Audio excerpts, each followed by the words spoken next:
Bueno, cómo cambian las cosas, ¿verdad? La nueva lista de Raúl Castro, el presidente estadounidense Barack Obama, es una maravilla. El Papa ahora está en la lista blanca de los dictadores en la isla. ¿Cómo cambian los tiempos? Le digo bienvenido a nuestros invitados, el padre Ernesto Fernández Travieso. Es un gusto muy grande decirle bienvenido. Fue director de Relaciones Públicas del área hispana de Radio Vaticano. Muy buenas noches. Buenas noches, Pedro. Un placer tenerlo aquí. El señor Andy Gómez, un analista con profundo conocimiento de lo que es este mundo alucinante, si se quiere, de lo que hablamos del tema cubano. Fue vicerrector de la Universidad de Miami. Señor, buenas noches. Pedro, un placer estar contigo. Muchas gracias. Quiero asomarme un poco a lo que pasó también hoy, porque va a ser parte del tema, la visita del presidente francés François Hollande, que aprovechó para pedir que se termine el embargo de Estados Unidos y llevó a cuestas a una treintena de empresarios para ver si se abren negocios con tono galo en la isla. Si la República de Francia quiso hacer ese gesto es porque usted ha contribuido a abrir Cuba al mundo y permitir el diálogo aquí en Cuba, reconciliación y alivio. Usted también ha sido un mensajero digno de confianza, debemos decir, durante estas largas negociaciones entre Cuba y Estados Unidos. Y es a través de su mediación y gracias a iniciativas tomadas al más alto nivel en Cuba que esta normalización de relaciones ha sido posible después del anuncio de Raúl Castro y Barack Obama el 17 de diciembre del 2014. Les recuerdo que el arzobispo de Miami, Thomas Wensky, me dijo el viernes, para ponerle una perspectiva histórica a este asunto, el Papa León el Grande recibió a Atila el Uno. Así que vamos a darle esa dimensión también. Y Raúl Castro, entre las cosas que dijo, planteó esta frase: si sigue así, refiriéndose al Papa, volveré a rezar y regreso a la iglesia. Y agregó luego, no lo digo en broma. Padre Fernández, si tuviera que confesar a Raúl Castro, ¿cómo cuánto tiempo le llevaría? Bueno, yo creo que varios años llevaría, porque todo lo que ha hecho en tantos años, y hay tanta sangre inocente, han hecho, yo diría, el otro día lo decía, no solamente el destruir económicamente a nuestro país, que era uno de los países más florecentes del mundo, era quitar la dignidad de esa persona humana. Nos han animalizado. ¿Qué está pasando hoy en día? La juventud no tiene futuro ninguno, lo que quiere irse porque está vacía. Y yo creo que es una cosa que, digo, si me tocaría confesarlo, habría mucho que hacer. Y sobre todo una penitencia muy grande, porque él tiene que pedir perdón y retractarse de todo lo que ha hecho, que hasta ahora no ha echado para atrás. En todas estas conversaciones de estos días, él se cree el jefe. Él se cree el jefe de todo y que todo lo que hizo está bien. Y yo digo, hay muchos presos, hay mucha sangre, hay muchos fusilados, gente inocente, buena de ideales, gente católica. Ahora él se quiere arrimar del catolicismo porque es un camaleón.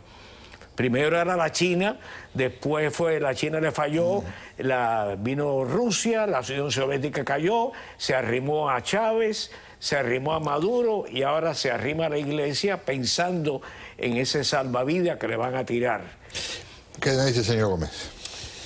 No, estoy de acuerdo en todo lo que dice el padre, no discuto en ningún punto, pero estamos viviendo un punto histórico, Pedro. Seamos que estemos de acuerdo o que no. Raúl Castro en el Vaticano, el Papa Francisco, un tercer Papa a ir a Cuba en menos de, ¿qué?, 25 o 30 años. A mí lo que me preocupa es que estamos viendo todos estos cambios y Cuba no cambia. Cuba no cambia. El poder político en Cuba no cambia. La falta, el respeto a los derechos humanos no cambia. Es que en sí la represión en Cuba ha sido peor bajo Raúl Castro que fue bajo Fidel Castro. Así, ¿a dónde va esto? Es la pregunta que yo me hago, ¿no? Hizo una declaración muy breve, Raúl Castro, que me pareció lo más interesante en términos de sustancia, porque esto suena mucho a decoración, ¿verdad? Quiero quedar bien, me hago el tierno de todas estas maldades que ha habido en marcha. Pero él dijo, estamos tratando de hacer algunas mejoras en el sistema político y social. No se está viendo mayor cambio en términos prácticos, pero que lo diga un hombre que en la práctica lo viene diciendo hace tiempo y ahora con esta situación con las relaciones, ¿tiene peso o es otro más de los cuentos que están dando marcha en este momento, padre? Eso es lo que no sabemos. Y él tiene que probar, porque mira la cosa, Obama va allá y empieza a hablar de él, de un intercambio. El intercambio viene solamente de lo que Obama está prometiendo. Y del otro lado ni nada. Ellos están inamovibles. Se creen que todo lo que están haciendo es puramente válido y justo. Y sabemos que es lo contrario. Ayúdeme con la interpretación de esto y la pregunta va para los dos, pero sigo en este momento con usted, padre. Tratar, no dudo que lo trate. ¿Logrará manipular al Papa Raúl Castro? Estamos hablando de una situación en la que, por lo pronto, la visita va a ser mucho más larga de lo que se pensaba. Inicialmente se habló de una escala, ahora va a ser del 19 al 22 de septiembre. No solo va a ir a La Habana, va a ir a Santiago, va a dar otras vueltas, muchas oportunidades para decirles cosas directamente al pueblo cubano. Al mismo tiempo, viejos zorros, los Castro, se llevaron por delante una decena de presidentes estadounidenses. Mira, Juan Pablo II fue allá y habló valientemente, porque no solamente fue Monseñor Meurice en Santiago, él dijo que había una serie de cosas que había que cambiar y habló muy claro. Sin embargo, lo usaron. Fidel Castro se apareció de cuello y corbata. Raúl creo que se dice, yo no me acuerdo de eso, se arrodilló, que Fidel Castro no se arrodilló, estaba derechito. Y digo, lo usaron. Y a Benedicto también lo usaron. Ahora, yo creo que Francisco es distinto completamente. Primero porque es latinoamericano, es uno de nosotros, habla español. Él no se le puede engatusar ni cambiar todo esto. Hay mucha gente que ha reaccionado muy apasionadamente y están diciendo horrores del Papa. Sí, que es absurdo. Primero, el Papa ha venido con una manera nueva de volver a Cristo, volver a los evangelios que lo habíamos abandonado, inclusive en la Iglesia Católica. Y nos dice bien claro que no juzguemos nunca. Y hay una cosa que tenemos que hacer, no podemos juzgar al Papa porque tiene una visión mundial, que no es la visión de Miami.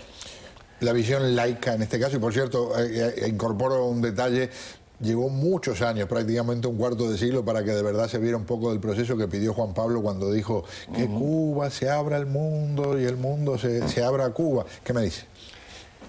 Pedro, yo viví hace 3 años la visita del Papa Benedicto. En la misa de Santiago yo estuve sentado en la segunda fila y vi a Raúl Castro subir por esas escalonatas y comulgar. Pero un descaro absoluto. Que vaya, para mí para eso fue una cosa, un choque muy grande, ¿no? Al mismo tiempo viví, si todos nos acordamos, aquel cubano que gritó abajo con el comunismo, abajo con Fidel Castro. Así le fue. Y nada pasó. Bueno, se lo llevaron. Es que sí, bueno, se lo llevaron. Sí. Pero yo me viré a Pedro y vi ese pueblo cubano, el miedo en sus caras que tenían a reaccionar a lo que pudiera pasar en ese momento. Primero, antes que nada, casi todos tenían la misma camiseta y la misma banderita. Era un pueblo controlado. Que en otras palabras, lo que a mí me preocupa de todo esto... Más grupo controlado que pueblo. Grupo controlado, exacto. Y segunda, lo tengo entendido, no dejaron ir a la gente que iba a ir. No hubo autobuses, no hubo... Exacto. Padre, estaban como granados en cercas, no se podían mover.